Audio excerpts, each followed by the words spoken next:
Sin duda alguna que la historia de Noé y el diluvio apasiona y cautiva la atención tanto de grandes como de pequeños. En esta lección vamos a estar estudiando precisamente lo que menciona Génesis a partir del capítulo 6, el diluvio. Pero vamos a ver el amor de Dios, vamos a ver su justicia, su misericordia y cómo el plan de salvación, a pesar muchas veces de la pecaminosidad, a pesar de que muchas veces el ser humano es el que se aparta de Dios, vamos a ver los tiernos esfuerzos que Dios tiene, incluso en nuestros días, para alcanzar al ser humano, para alcanzar tú y mi corazón. Por lo tanto, te invito para que te quedes en Lecciones de la Biblia.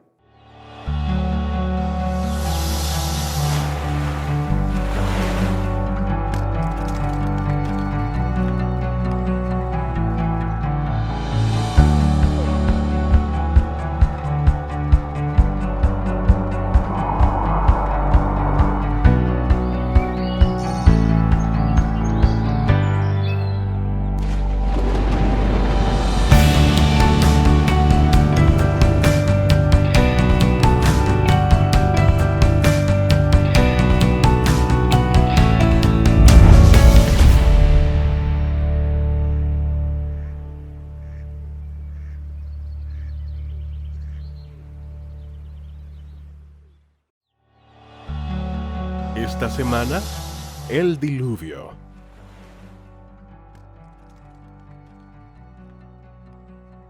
Mas como en los días de Noé, así será la venida del Hijo del Hombre. Mateo, capítulo 24, versículo 37.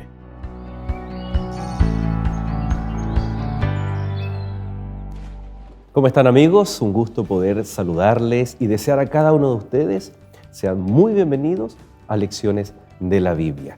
Desde ya quiero agradecer al pastor Patricio Olivares que estuvo acompañándoles en estos últimos 2 capítulos, reemplazándonos allí estas 2 semanitas. Así que gracias, pastor Patricio, y por supuesto a cada uno de ustedes por estar en compañía de Lecciones de la Biblia. Bienvenido también, pastor Eber. ¿Cómo ha estado, pastor? Muy bien, gracias a Dios, extrañándote estas 2 semanas, pero bien acompañado también, junto con el pastor Patricio, quien tiene experiencia, ¿no?, en desarrollar también el área de las comunicaciones. Así es. Bueno, mencionar que el pastor Patricio es el director de Nuevo Tiempo aquí en Chile, ¿ya? Así que él desarrolla un lindo ministerio junto con todo el equipo que está tras cámara y que muchos de ustedes también han saludado. Están saludando siempre, semana tras semana, a todo el equipo, porque es lo que nos vemos aquí adelante es una cosa, pero hay un despliegue enorme detrás siempre de cámara. Bueno, con el pastor ahí, Patricio, ustedes me imagino se conocieron en Bolivia. Pastor, cuéntenos, ¿usted es oriundo de Bolivia? ¿De qué zona, de qué región? Sí, estuvimos en la ciudad de Cochabamba, que está en el centro de Bolivia, ahí donde es la sede de la Unión Boliviana, también la sede de Nuevo Tiempo Bolivia, donde se realizan varios programas también para Nuevo Tiempo Sudamérica. Y allí nos conocimos, estábamos trabajando yo en la universidad, él en las comunicaciones, y bueno, después ya estuvimos en diferentes otras responsabilidades también. Nací en el lado oriental de Bolivia, es el lado selvático más hacia Brasil, hacia el Amazonas, ¿no? Toda la parte del oriente boliviano es caluroso, la superficie es baja, 400 metros sobre el nivel del mar, y los ríos son afluentes de la cuenca del río Amazonas en forma general. Así que yo provengo de allí, es un departamento de Bolivia que se llama El Beni, colindante con Santa Cruz, norte de Cochabamba y también una parte con el norte de La Paz. Bueno, aquí en Chile estamos ya bien adentrados de lo que es el otoño, especialmente aquí en nuestra ciudad. Así que, bueno, aquí tenemos nieve, lluvia, frío, pero lo hace bastante hermoso también el sur de Chile donde estamos. Así que, pastor, bienvenidos al otoño-invierno, ¿no? Muy distinto tal vez a lo que usted nos menciona ahí en el lado nororiente de Bolivia, ¿no? Sí, es distinto, sin embargo, toda la visión, la visual, el panorama geográfico, la naturaleza es muy bonita y estoy disfrutando ahora que ya está entrado el otoño, hay un poco más de frío, se siente, ¿no?, en las mañanas y bueno, toca acostumbrarse. En la ciudad donde yo estuve, en Cochabamba, por muchos años, también hace frío en invierno, ya el otoño se va sintiendo, la caída de las hojas. Estamos muy cerca de la cordillera, una de las alas que entra hacia el centro de Bolivia, la cordillera central, que pertenece a la cordillera de los Andes, ¿no? Ahí hay una ala que está cerca de la universidad. Estamos al pie de la montaña, la montaña más representativa de la ciudad de Cochabamba, con 5.200 metros sobre el nivel del mar. Entonces, también nieva, no baja hasta el suelo, pero la mitad de la cadena montañosa en invierno queda blanco, ¿no? Y también hace frío, ¿no? Así que queda bonito. Bueno, un cariñoso saludo entonces también a nuestros amigos, hermanos allí, en nuestro hermano país de Bolivia. El Señor les bendiga. Qué maravilloso país, ¿no? Usted nos muestra nieve, cordillera de los Andes, pero también el área más amazónica, selvática, así que un cariñoso saludo a nuestros amigos de Bolivia. Pastor, vamos a abrir la palabra de Dios, ¿le parece? Vamos a entrar a esta cuarta lección que habla de una temática muy, muy especial. Le invitamos para que también usted pueda tener su Biblia, su material de apoyo, si también usted lo tiene, porque vamos a abrir la palabra de Dios y vamos a orar para que el Señor nos ilumine. Buen Dios y Padre, gracias te damos por la oportunidad de abrir tu palabra, la cual, Señor, queremos que sea nuestra guía para tomar las decisiones correctas, no solamente para aprender, sino también, Señor, para poder, al final de este capítulo, recibir aquella invitación que tú tienes preparada para cada uno de nosotros. Acompáñanos, bendice a nuestros amigos, lo rogamos en el nombre de Jesús. Amén, Señor. Amén. Vamos entonces, pastor, a la lección número 4, que nos habla acerca del diluvio. Así es. Llama mucho la atención esta historia. Vamos a ver que es historia verídica, que el texto tiene ciertos elementos que vienen a ratificarnos de que es una historia real, no es una mitología, no es una ficción. Es interesante que cuando uno le pregunta a un niño, estamos en el culto familiar, ¿qué quieres cantar tú? Mi hijo pequeño dice Noé, ¿no? El arca de Noé, por los animales y todo. Sí. Creo que es una historia que cuando Jesús quiere hablar del tiempo final, dice como en los tiempos de Noé. Es decir, Jesús la toma como una ilustración poderosa para reflejar la urgencia del tiempo final, pero también alcanza hasta las mentes más simples, que es la de un niño pequeño, por diversos factores. Es decir, la historia del diluvio es tan impactante, no solamente por lo que ocurrió, y es el desafío poder ver hoy día a la luz de Génesis cómo se conecta con la creación, con la redención, con el concepto de pacto, es decir, con aquellos elementos trascendentes para el cristiano. Entonces, el desafío es, para comentar, no es una historia más, no es un relato de algo que sucedió. Aquí vemos un hito, un punto muy especial que debemos detenernos dentro del plan de salvación. Sin duda, porque dentro de la narrativa que habíamos hablado en anteriores capítulos, que nos va presentando la creación, lo que sucedió después por causa de la caída de Adán y Eva, el tema de cómo va ingresando poco a poco la maldad, y habíamos visto que se va recrudeciendo este aspecto. Uh-huh. Ahora, justamente en el capítulo 6, versículo 1, dice que los hombres y las mujeres empezaron a multiplicarse, y entonces llegamos al versículo 6, versículo 5, y dice: y vio Jehová que la maldad de los hombres era mucha en la tierra, y que todo designio de los pensamientos de su corazón solo era de continuo hacia el mal. Y dice que se arrepintió Jehová de haber hecho al hombre en la tierra, y le dolió en su corazón. Uh-huh. Vemos un descenso moral en el estado de las relaciones humanas, y dice que los pensamientos, las decisiones, las relaciones incluso fueron cada vez más en decadencia al punto de que el Señor, usando un lenguaje muy humano, ¿no?, le dolió en su corazón. Ahora ese arrepentirse, ¿no?, del término hebreo naham, es mucho más que simplemente estar enojado por algo. A veces nosotros decimos, me arrepiento de haber hecho esto, y pensamos que Dios dijo así. No, lo aclara el texto diciendo que le dolió en su corazón. El arrepentimiento de Dios era que Él estaba con un pesar muy grande de mirar al ser humano, un ser racional, un ser que debía tomar decisiones morales con libertad, pero que lo hizo al contrario, lo hizo casi irracionalmente, movido solo por sus pasiones. Pastor, vamos a entrar bastante con respecto a ese arrepentimiento, Sí. pero antes, cuando la Biblia dice que vio Dios, nos lleva a cada día de la creación y vio Dios que era bueno y termina diciendo bueno en gran manera. Hablábamos de secuencia intencional, de una intencionalidad, de una secuencia, de una intervención divina activa. Y si en Génesis capítulo 6 Dios ve al ser humano, la pregunta que alguien podría hacerse es, ¿por qué no intervino antes en la humanidad? Con una recreación, el caso del diluvio, tal vez con Caín y Abel, ¿por qué allí no hay un corte? ¿Por qué Dios no intervino antes de que llegue a tal punto el ser humano que Dios se tiene que arrepentir de haberlo creado?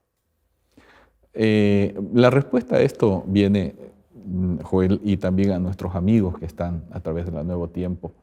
Hay un punto importante que lo hemos recalcado antes, se llama libre albedrío. Dios respeta mucho nuestras decisiones. Dios no sería Dios y no tendría esa cualidad divina si Él fuera un ser arbitrario y diría, muy bien, empiezas a equivocarte antes de que pase algo peor, corto esto, corto por lo sano, acostumbramos a decir, y mejor rehago este asunto y se acaba la historia. No. Pasaron varios años y en realidad pasaron varios siglos, porque la Biblia dice que los seres antediluvianos, los seres humanos antediluvianos vivían varios siglos. Entonces se fue demostrando que la actitud del ser humano era abiertamente contraria a los principios de Dios. Y ya en ese momento el Señor toma esa determinación para poder rescatar, porque en realidad en el fondo el Señor siempre tiene un propósito bueno, un propósito de amor. Él quería rescatar. Si había una persona que todavía podría ser el representante de una nueva generación de seres humanos, habría que rescatar eso y empezar de nuevo. El verso 8 dice, pero Noé halló gracia ante los ojos de Jehová. Podríamos hablar de dos tipos de personas, ¿no? Que en el fondo lo que usted dice es que Dios deja que el curso de la historia, Dios puede intervenir, y de hecho el diluvio es una intervención divina, pero las intervenciones divinas nunca coartan la libre elección del ser humano, y en el fondo aquí encontramos, y que más adelante se va a ver visto, ¿no? Se va a ver reflejado los hijos de Dios, las hijas de Dios, los hijos de los hombres, estas dos líneas genealógicas que siempre debieran estar marcadas y poder identificar. Sí. Y que vienen de Génesis 3.15, ¿no? De protoevangelio. Ahora, la intervención divina, alguien podría decir, wow, qué drástico fue Dios. ¿Cómo poder entender que Dios interviene para la salvación humana, siempre es para salvación humana, con dos elementos que podemos confundirnos y que nos cuesta conciliar, que es la justicia de Dios y la misericordia de Dios? ¿Se ve aquí la justicia de Dios y la misericordia? Sin duda, porque Noé no fue digamos, demasiada prontitud. El Señor le mandó construir un barco gigantesco, una obra monumental que bíblicamente sabemos que demoró 120 años. Y cuando Noé estaba construyendo, me imagino en algún momento del día, los curiosos se acercaban, rodeaban el lugar y empezaban a preguntarle a Noé, ¿qué es esto que estás haciendo? Hasta ese momento, dice el relato bíblico, no había llovido. Entonces, cuando Noé empieza a fabricar, a construir el barco, seguramente los habitantes le preguntaron, ¿qué estás haciendo? Y probablemente le dijeron, Noé, creo que estás loco, no estás en tu sano juicio. Y Noé empezó a decir, el Dios de los cielos me ha mandado que haga esto. Y hay un tiempo en que podemos arrepentirnos. 120 años predicó Noé. Mucho tiempo de oportunidad. Así que no vemos aquí a un Dios arbitrario, vemos a un Dios misericordioso, que antes de aplicar la justicia da oportunidad para que las personas cambien su vida y cambien de actitud. Aquí vemos que esto se va a repetir, ¿no?, constantemente en la Biblia, desde el Génesis. Es el actuar de Dios en relación al ser humano. Alguien podría, a mí no me gusta la palabra reacción. ¿Cómo reaccionó Dios ante la maldad del ser humano? Podríamos hablar tal vez de la presciencia de Dios. Y alguien se podría preguntar si Dios sabía que el hombre iba a terminar en ese punto. Si Dios sabía, ¿por qué lo hace con un diluvio? ¿Por qué le pide a Noé que predique 120 años, siendo que nadie del pueblo se iba a arrepentir, solamente Noé y su familia? ¿Qué podríamos hablar de un Dios amoroso, pero que a la vez Él sabía de antemano lo que iba a ocurrir? Hay dos cosas importantes. Número uno, no todos los miembros de la familia reaccionan de la misma manera. Nos preguntamos, ¿fue fácil para Noé predicarle a todos y a su familia? No.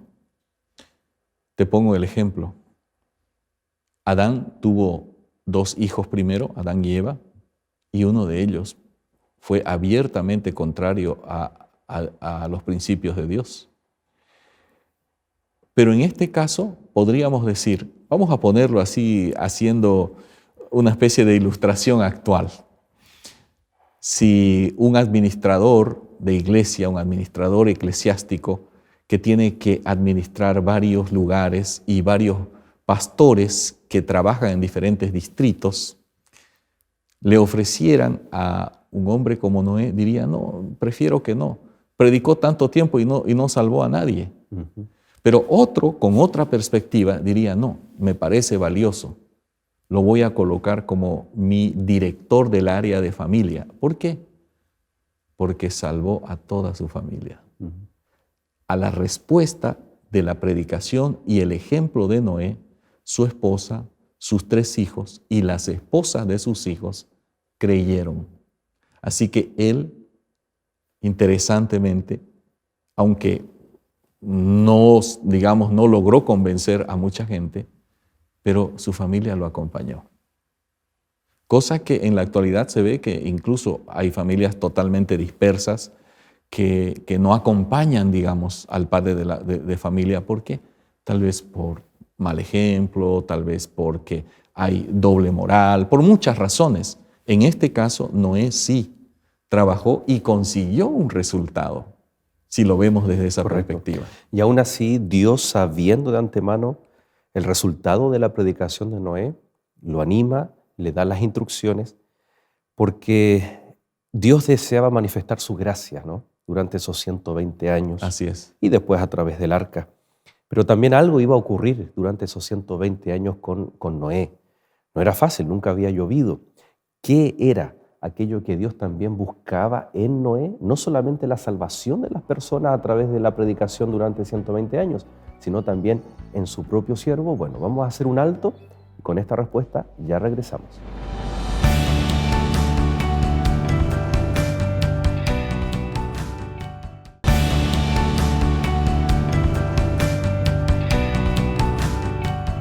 Y ya de regreso queremos nuevamente agradecer a cada uno de ustedes por permanecer en compañía de Nuevo Tiempo, especialmente aquí en Lecciones de la Biblia.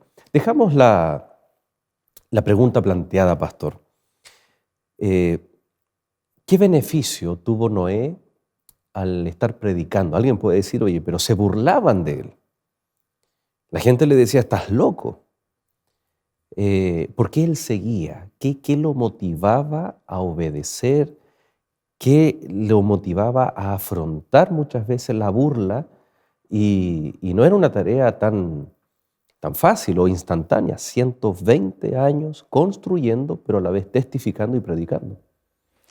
Tal vez el beneficio que él obtuvo, en primer lugar, era que su testimonio quedaría plasmado por muchos años para la posteridad.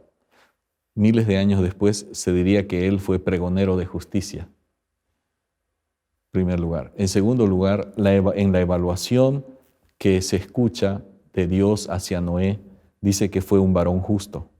Y varias veces lo va repitiendo, era Noé un varón justo. Y más adelante, otra vez en el capítulo 7, le dice, entra tú y tu familia en el arca, porque solo a ti he visto justo delante de mí en toda esta generación.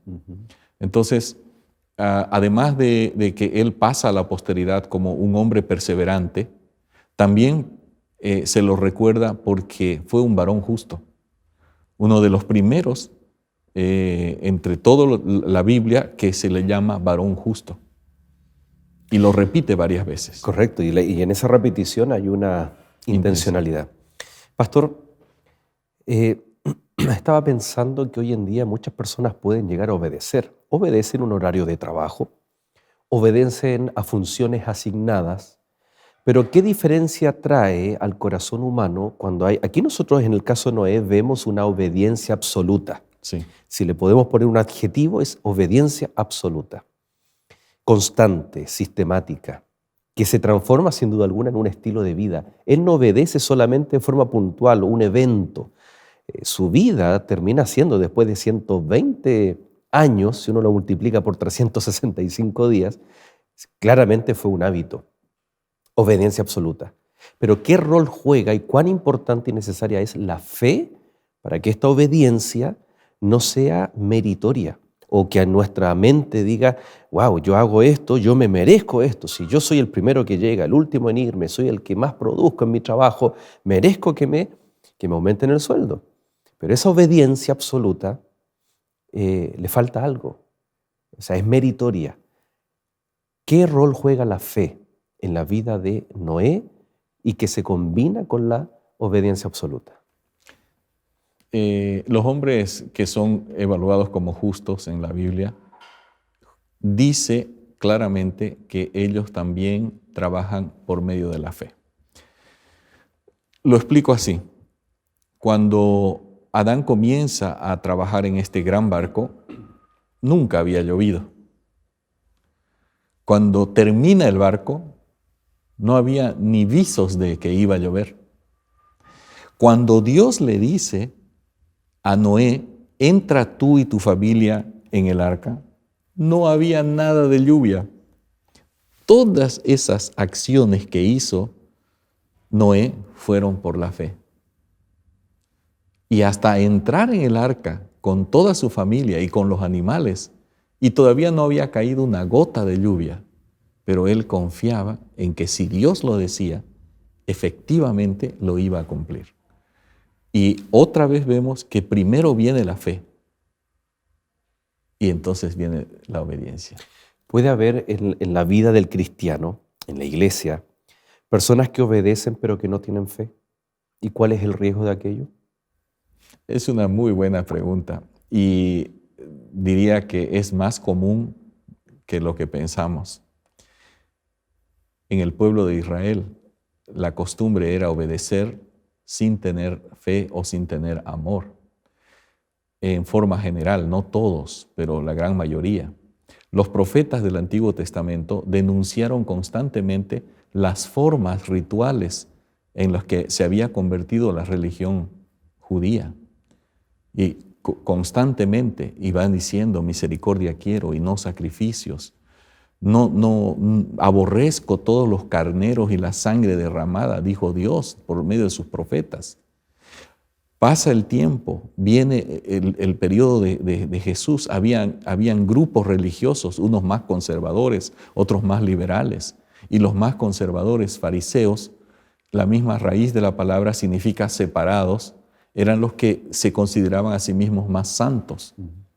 Y podríamos ilustrar a ellos justamente como el paradigma de la persona que obedece sin fe y sin amor. Porque uno, Jesús dijo que amaban ser vistos por los demás, y dos, creían que su justicia los hacía aptos para, es como que tuvieran un pasaporte y vayan a la oficina de la Embajada del Cielo y digan, miren, aquí está mi pasaporte, está lleno de buenas obras. Un derecho para ir al cielo. Séllemelo, porque yo estoy totalmente calificado para el cielo. Más o menos ese era el estilo de vida de los fariseos. Sí hay, y todavía en la actualidad también vemos esa tendencia, ¿no? A obedecer primero para reclamar por esos méritos de la obediencia, reclamar que podemos alcanzar alguna cosa o ser merecedores del cielo o de cualquier recompensa que el Señor ofrece. Y vemos que usted mencionaba, esta fe de Noé es práctica, cuando mencionaba que nunca había llovido y le pide Dios que haga algo para la preservación de las personas, de las especies, ante un diluvio. Así es. Entonces eso es práctico también. Volviendo a los atributos divinos, veíamos que la presencia de Dios no anula su misericordia, su extensión o su expresión de amor para el ser humano, para que tenga la oportunidad de salvación. Y en última instancia es decisión del ser humano. Ahora, cuando el texto dice que el Señor viene o está mirando y se arrepiente, y quiero llevarlo, pastor, a este atributo divino que es la inmutabilidad de Dios. Uh-huh. Dios no cambia. Y hay varios textos de la Biblia que dicen que Dios no cambia. Así es. Y da la impresión que el arrepentimiento es cuando uno se arrepiente de haber hecho algo. Porque yo fracasé o porque no salió como yo esperaba. Entonces, ¿cómo entender si Dios tiene presciencia, omnisciencia, presciencia, es inmutable, no cambia, pero aquí vemos que cambia de opinión? En Génesis 1, mira la creación, el ser humano dice, esto es bueno en gran manera.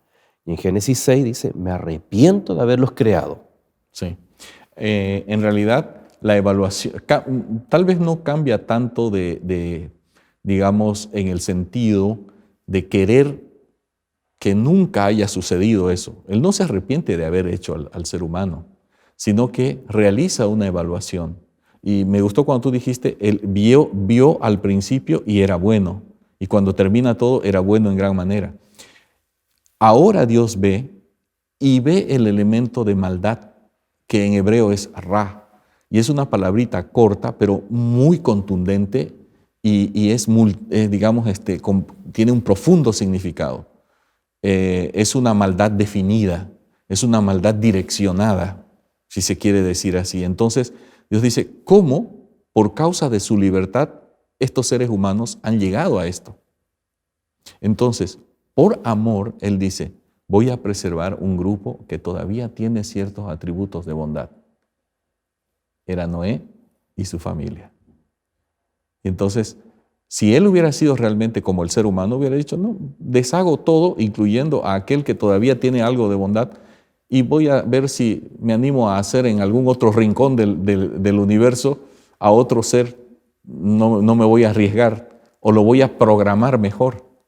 No fue eso el arrepentimiento, el ser de Dios. El ser humano tal vez se arrepiente así y dice, ahora lo voy a modificar porque esta falla no me gusta y entonces lo voy a hacer de nuevo. No es así el Señor. El Señor trabaja con sus criaturas dándoles oportunidades para que ellos mismos cambien.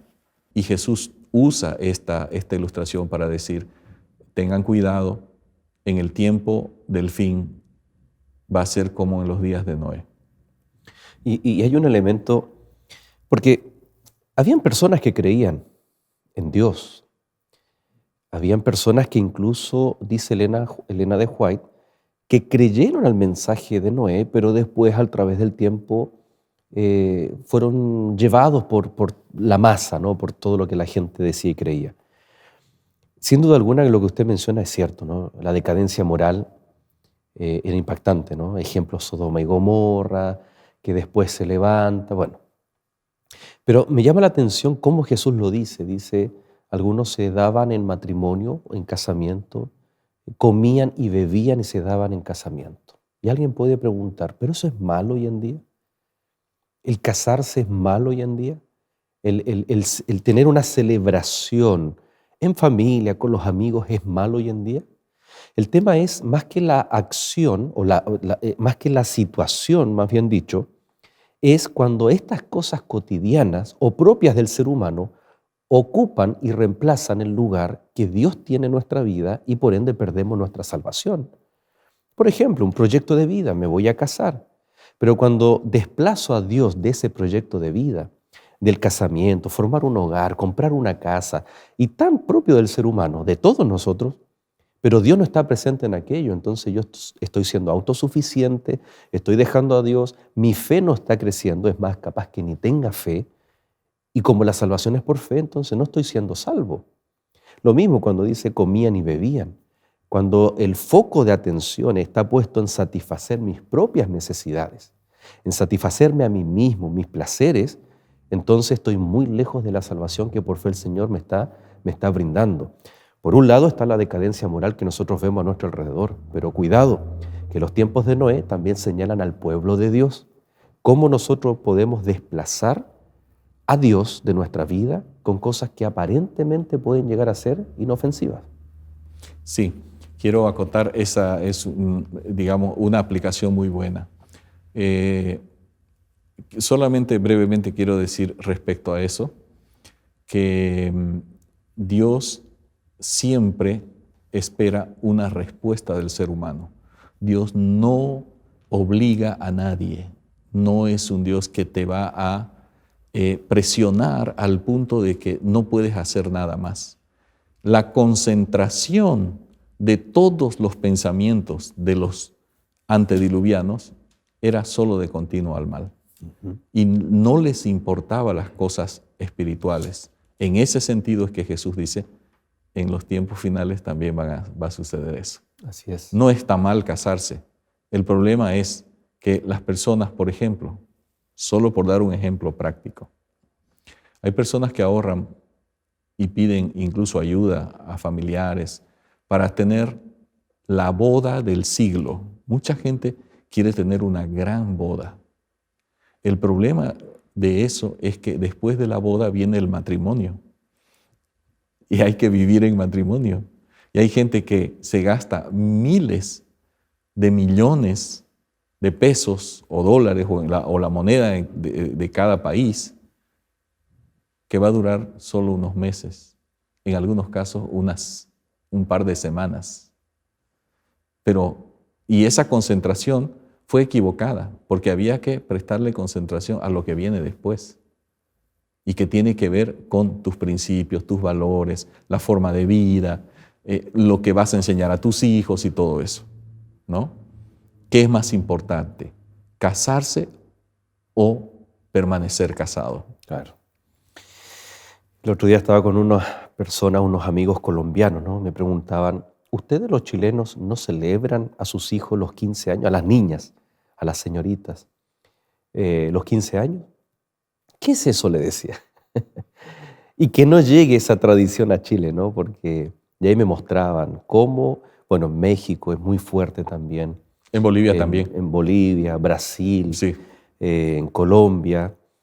Y claro, lo que usted menciona es cierto. ¿Qué es más importante? Los principios, los valores que estamos entregando. No estamos en contra del cumpleaños. Cuidado, que hay religiones o denominaciones cristianas que sí están en contra de la Navidad, de Año Nuevo, de los cumpleaños, sino que debe ser una ocasión en donde Cristo es el centro. Así es. ¿No? Donde podemos agradecerle al Señor por un año más de vida, sentarnos en torno a una mesa, una comida simple, sencilla, distinta tal vez, en donde podemos decir gracias Dios. Es un momento de reflexión, de gozo, de alegría, pero de reflexión. Y no tanto de gasto, porque cuando es mucho gasto, como usted menciona, nos estamos concentrando y desviando nuestra atención de aquellas cosas que realmente son trascendentes. Pastor, vamos a dejar planteada la siguiente pregunta, ¿no? Ahí en el capítulo 8 ya pasó todo el diluvio, y el capítulo 8 dice, y se acordó Dios de Noé. ¿Cómo así? ¿Será que Dios se olvida de sus hijos? ¿O de qué se estaba acordando Dios? ¿Y cómo podemos entender esa palabra, ese verbo de que Dios se olvida, se tiene que acordar de nosotros? Bueno, vamos a hacer un alto, pero usted no se separe y ya regresamos.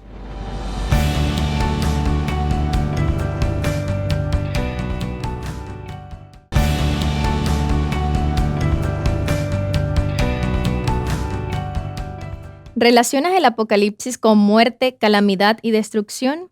Aunque esta palabra signifique fin del mundo, te invito a descubrir una carta de amor y revelación que Dios dejó para la humanidad. Solicita de manera gratuita el curso bíblico Apocalipsis y recorrerás 22 fascinantes capítulos de este libro. Te sorprenderás con las revelaciones hechas a través de este código profético. Envía un mensaje a los números que aparecen en pantalla o a nuestro correo electrónico esperanza@nuevotiempo.org.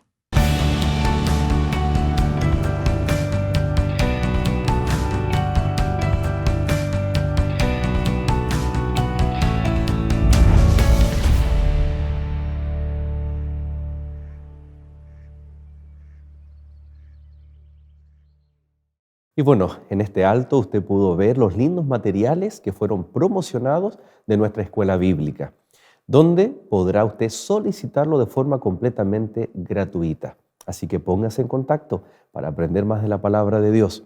Y en esta temporada se está promocionando este lindo material que incluso es para los niños. Recuerda que comenzamos hablando de esta historia maravillosa que incluso impacta a los niños. Bueno, ellos también necesitan y les encanta conocer del amor de Cristo Jesús y de la salvación.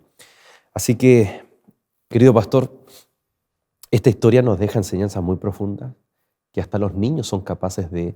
Y de eso se trata el plan de salvación, ¿no? Una vez le pregunté a un niño que quería entregar su vida a Jesús, que los padres lo miraban con mucha renuencia, ¿no? Pero ¿cómo? Si es muy pequeño. Y yo le dije, explícame el plan de salvación. Y en simples palabras explicó el plan de salvación. Y muchas veces cuando de repente en los programas juveniles que tenemos, en una especie de dinámica, a un adulto se le pregunta, explique el plan de salvación. Y nos complicamos y tratamos de explicar. Es tan simple como que entender que Dios nos ama tanto que ha provisto a su Hijo para que por la fe nosotros creamos y seamos salvos. Y aquí vemos esos elementos muy marcados, muy marcados. Y la pregunta, pastor, es, habían pasado varios días, ya había ocurrido el diluvio, más los días en que la tierra comenzó a secarse.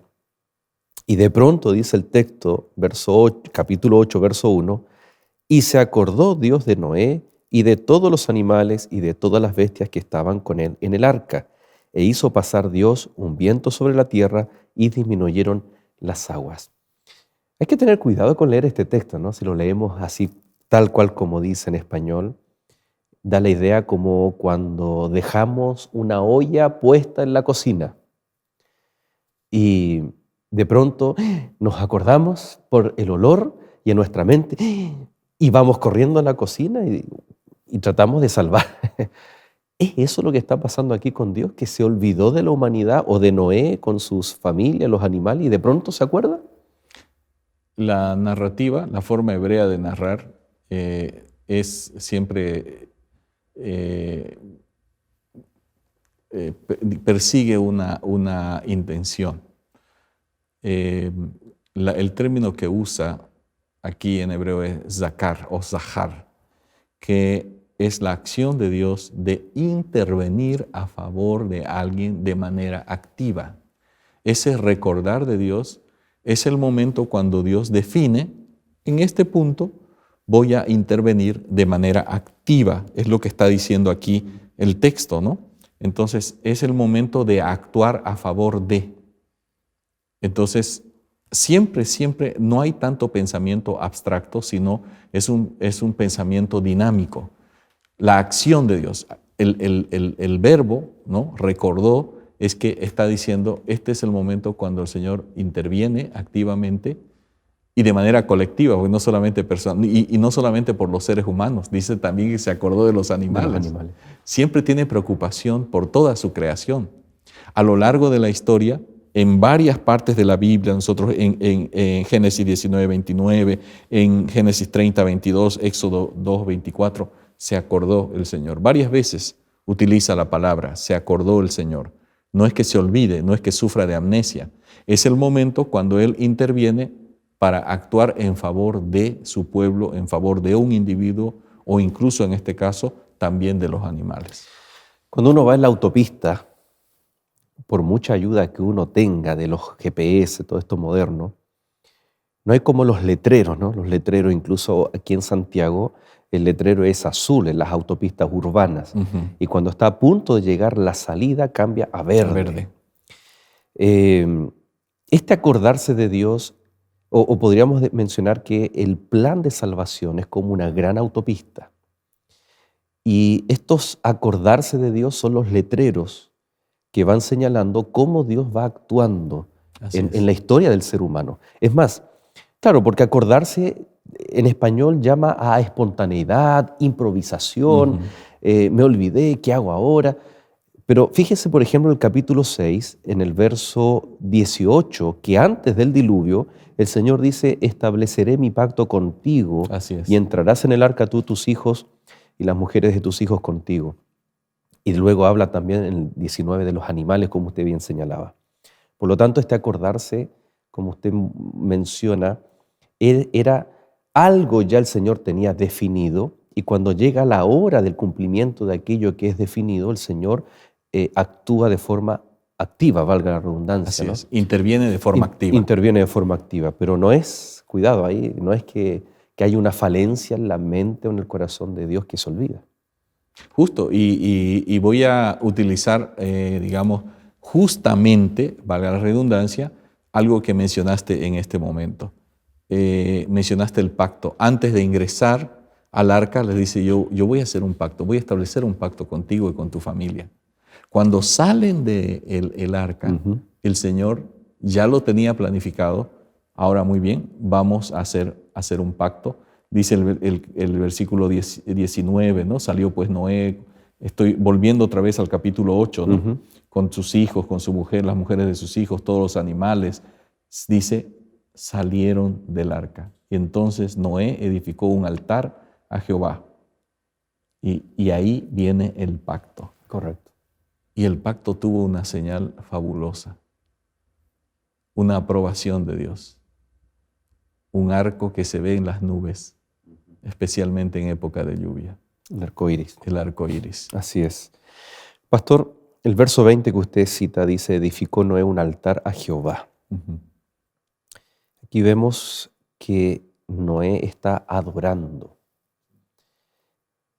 Vemos conceptos de obediencia, fe, o primero fe, obediencia, creer en Dios, obedecer a Dios. Y luego, como consecuencia a los actos de Dios, viene la adoración. Este elemento es muy importante. ¿Cuán diferente hubiese sido si Noé tiene que hacer un altar antes del diluvio? Ahora, si es que lo hizo, no estaba equivocado, porque la adoración a Dios es constante, diaria. Pero aquí vemos que nuestra adoración es en respuesta a lo que Dios provee y a lo que Dios hace. No es para que Dios haga algo. No condicionamos nosotros a Dios, y muchas veces, volviendo a nuestras prácticas contemporáneas, podemos estar siendo fieles porque yo quiero obtener algo. Y no nos damos cuenta que ya hemos obtenido la gracia, la misericordia de Dios, cosas materiales también, ¿por qué no? Y aquí es donde viene como respuesta humana al pacto. O sea, el pacto es iniciativa divina y requiere esta respuesta humana. Debemos ser cuidadosos en estas prácticas, ¿no? Sí, porque otra vez volvemos a un tema que es radical y crucial a lo largo de las Sagradas Escrituras. Dios no exige de nosotros nada sin que Él antes haya hecho algo por nosotros. Él lo ha dado todo, Él ha dado mucho, y entonces ahora por amor el ser humano responde. Y lo quiero clarificar de la siguiente manera. El altar que hizo Noé tiene una significación muy grande, un significado muy grande. Dice que él sacrificó un ejemplar de todo animal limpio y de toda ave limpia y ofreció el holocausto en el altar. No había muchos animales, habían pocos animales. 7 de cada tipo de animal limpio, y de los otros solamente un par. Noé pudo haber dicho, le voy a sacrificar un corderito al Señor, y yo creo que para él va a ser suficiente. Sin que haya mucho, él expresa su amor, su devoción a Dios, sacrificando un ejemplar de cada animal limpio. En la sumatoria diríamos, pero este Noé, con una mentalidad, digamos, demasiado... De preservación. ¿no? Y de repente actualmente con una mentalidad muy monetaria, ¿no? Es decir, a ver, vamos a... Pragmática, vamos a monetizar esto. Este Noé, ¿por qué dio tanto? Estaba agradeciendo al Señor la preservación de toda la tierra. No evaluó si le iba a alcanzar o no. Así que es. Muchas veces nosotros condicionamos nuestra respuesta a Dios de acuerdo a lo que, si me alcanza. En el fondo le estamos terminando dando a Dios lo que nos sobra. Exactamente. ¿no? Ese margen que queda. Pastor, estamos en Génesis y desafiando cada semana lo que dijimos al comienzo. No lo planteamos en la primera lección como una promesa. Así es. Pero es interesante que cada historia está conectada con la creación, con los primeros capítulos de Génesis. ¿Podemos ver aquí una nueva creación o cómo se conecta la historia del diluvio con lo que Dios quería en la creación, a pesar de que ahora está el pecado instaurado en el corazón humano? ¿Pero cambian los objetivos del plan divino, el plan de salvación? Habías mencionado anteriormente una frase que es importante, la inmutabilidad de Dios. Los propósitos de Dios no cambian.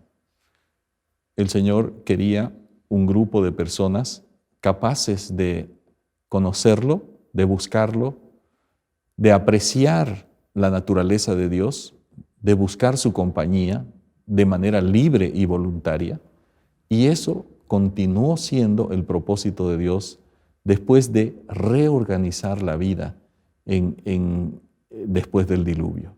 El diluvio significó una nueva creación, prácticamente. ¿Por qué? Porque el mundo fue inundado por agua. Después que seca, otra vez tiene que haber como una resurrección de la naturaleza. Y con los pocos animales, comparativamente, bueno, eran muchos, el arca era un barco gigantesco completamente cerrado, pero obviamente no pudieron entrar todos. Y solo las especies que el Señor había indicado. Y con ese grupo de animales y esa única familia, el Señor se proponía comenzar todo de nuevo. No habían cambiado los propósitos de Dios. Quería el Señor mostrar su amor y su misericordia a toda la raza humana, personificada en ese pequeño núcleo familiar de 8 personas. Cuando volvemos a las palabras de Jesús, está también conectando la segunda venida como una nueva creación, el volver al origen, porque para Noé tiene que haber sido volver al origen. Es cierto que hubieron cambios geográficos. Nosotros podemos vivir lo mismo, y pastor, es para hacer una invitación a nuestros hermanos, amigos, de que nuestra redención está tan cerca, y tal como Noé lo vio, aún siguiendo siendo imperfecto, pecador, él pudo ver ese poder de Dios para recrear, para salvar y recrear. Y hoy nosotros tenemos la oportunidad de vivir en aquella etapa de este mundo profetizada por Cristo Jesús, ilustrada como en los días de Noé, para tener una nueva creación. Y la Biblia lo dice, un cielo nuevo, una tierra nueva, mente nueva, cuerpo nuevo, vamos a ser glorificados. Yo creo que el diluvio no solo nos extiende hacia el pasado para analizar el amor de Dios, sus atributos, también lo que el ser humano tiene que hacer, la fe, la obediencia, la respuesta en adoración, sino que también nos extiende hacia nuestro futuro próximo, esa recreación, ese cielo nuevo, esa tierra nueva que el Señor nos entrega. Cuán importante es que podamos estar susceptibles a la voz de Dios para aceptar ese llamado, esa invitación que, pastor, usted tiene el privilegio también de hacernos en esta hora. Gracias, Joel. A nuestros amigos que están en compañía de la Nuevo Tiempo en este momento, quiero plantearles a ustedes dos cosas. Número uno, el pacto. El pacto de Dios es eterno. Comenzó en la creación y Él mantiene su palabra. La señal del pacto para Noé fue un arco iris. Nosotros tenemos una gran señal del pacto, el amor de Dios manifestado en Cristo Jesús. El Señor Jesús hizo realidad que todos nosotros podamos alcanzar el cielo a través de su vida, de su muerte y su resurrección. Él pagó por nosotros lo que nosotros deberíamos haber pagado. Él vivió una vida que fue una vida de lucha, de angustia, y sin embargo, Él nos ofrece la vida que Él debería haber vivido, una vida llena de gozo, de felicidad, pero que sustituyó nuestra vida de sufrimiento, y Él la llevó y la cargó allí en la cruz. Para nosotros este es el momento de oportunidad. ¿Has hecho el pacto con el Señor? Es una invitación constante. La historia de Noé nos invita a permanentemente recordar que Dios es el Dios del pacto. Vamos a orar. Gracias, buen Dios, porque en la historia de tu siervo Noé encontramos un hombre perseverante. Seguramente tuvo sus propias luchas, sus propias debilidades, pero por encima de todo, fue un hombre que obedeció por la fe. Gracias te damos por el ejemplo de él y de su familia. Y ahora, Señor, que estamos viviendo en aquellos tiempos que el Señor Jesús predijo hace muchos años, nos acordamos que tenemos que levantarnos como Noé en medio de un mundo que está cada vez más en decadencia y ser incólumes, permanentes en la obediencia a los mandamientos, en esa obediencia por amor y por la fe. Gracias, Señor, por la oportunidad que tenemos de estudiar tu palabra. Te rogamos tu bendición para cada hijo tuyo, en el nombre de Jesús. Amén. Amén.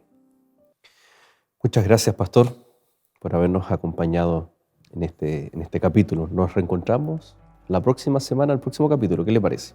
Me parece muy bien y estamos disfrutando de estos momentos. Así es. Y por supuesto, queridos amigos, a cada uno de ustedes, muchas gracias por haber estado en compañía de Lecciones de la Biblia, y la invitación queda para que sigas en compañía de Nuevo Tiempo, Canal de Esperanza.